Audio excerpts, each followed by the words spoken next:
அடுத்தது ரோகிணி. பார்க்கலாமா? பார்க்கலாம். ரோகிணி நட்சத்திரம் இவங்களுக்கான கார்ட்ஸ். ரொம்ப ஃபைட்டி மாதிரி தெரியுது இல்லை? ஸோ இந்த கார்ட்ஸும் பார்த்தா கொஞ்சம் அவங்களுக்கு சரி வரும்.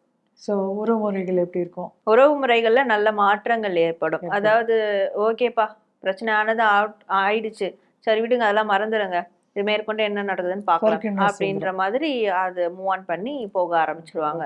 யார்கிட்டலாம் பிரச்சனை இருந்ததோ அவங்களுக்குலாம் ஒரு சுமூகமான ஒரு பேச்சுவார்த்தைகள் ஆரம்பிச்சிரும்.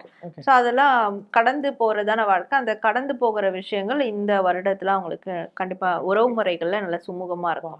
Okay, very good. அடுத்தது ஃபினான்ஸ். இந்த ஃபினான்ஷியலும் வேலைகளும் தான் வந்து ஒரு போராட்டத்துக்குரியதா வந்து இருக்கும். ஏன்னா இவங்க நின்று போராடி அதை அடையிற மாதிரி இருக்கும். இந்த காம்படிஷன்ஸ் அதிகமா இருக்கும், இல்லை இவங்களுக்குள்ளேயே அந்த கன்ஃபியூஷன்ஸ் அதிகமா இருக்கும். கரெக்டான பாதையில போயிட்டு இருப்பாங்க, ஆனா நம்ம செய்யற வேலை சரியா, நம்ம பண ரீதியா செய்யற விஷயங்கள் சரியா அப்படின்ற அவங்களுக்குள்ளேயே ஒரு கன்ஃபியூஷன் வர்றதுனால கூட இருக்கிறவங்களையும் குழப்பி விட்டுருவாங்க. ஸோ நல்லா போயிட்டு இருக்கிறத கன்ஃபியூஸ் பண்ணி கடைசியில இல்ல கரெக்டு தான் அப்படின்னு அதை சரி செய்ய அவங்க போராடி அப்புறம் சரி செய்யற மாதிரி ஒரு சூழல் வந்து போகும். இது எல்லாத்துக்கும் ஒரு காரணம் வந்து இவங்களுடைய அந்த டபுள் மைண்ட் செட் தான். ஓகே, அவங்க தெளிவா இருக்கணும். அந்த தெளிவான மைண்ட் செட்டு தான் நம்ம அடிக்கடிக்கு சொல்றது, தியானம் பண்ணுங்க, டெய்லி தியானம் பண்ணுங்க.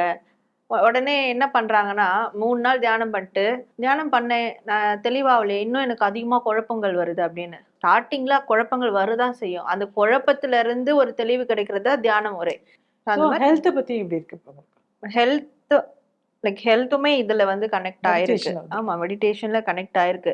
ஏன்னா மன ரீதியா இவங்களுக்கு இருக்கிற பிரச்சனை தான் உடல் ரீதியா ஸ்ட்ரைட்டா அவங்களுக்கு அஃபெக்ட் ஆகுறது. இந்த மனம்ன்றது எப்போ தெளிவடையுதோ அப்போ உடல்றதும் தெளிவு இல்லாம முடிவு எடுப்பாங்க. ஆமா, தெளிவா இருக்கணும். ஆமா, உறவுமுறையில தெளிவு வேணும். ஆமா, ஃபினான்ஸ்ல தெளிவு வேணும், வேலையில தெளிவு வேணும், ஹெல்த்துக்கும் தெளிவு வேணும். இவங்களை சுத்தி எல்லாமே கரெக்டா தான் போகுது. இவங்களா கொலாப்ஸ் பண்ணிக்கிறது தான் விஷயம். இவங்களா அந்த சாபட்டாஸ் சொல்லுவாங்க, நாசமா நிக்கிறது தான் இவங்களா அது. பட் அது நடக்க கூடாதுன்னா, இனிமேலும் இந்த வருடமும் நடக்காம இருக்கணும்னா இந்த தியானம் அவங்க கண்டிப்பா வந்து நடைமுறைக்கு கொண்டு வரணும். ஃபேக் குருஸ் கிட்ட போகாதீங்க. ஏன்னா ரியல் மாதிரியே சில பேர் இருப்பாங்க.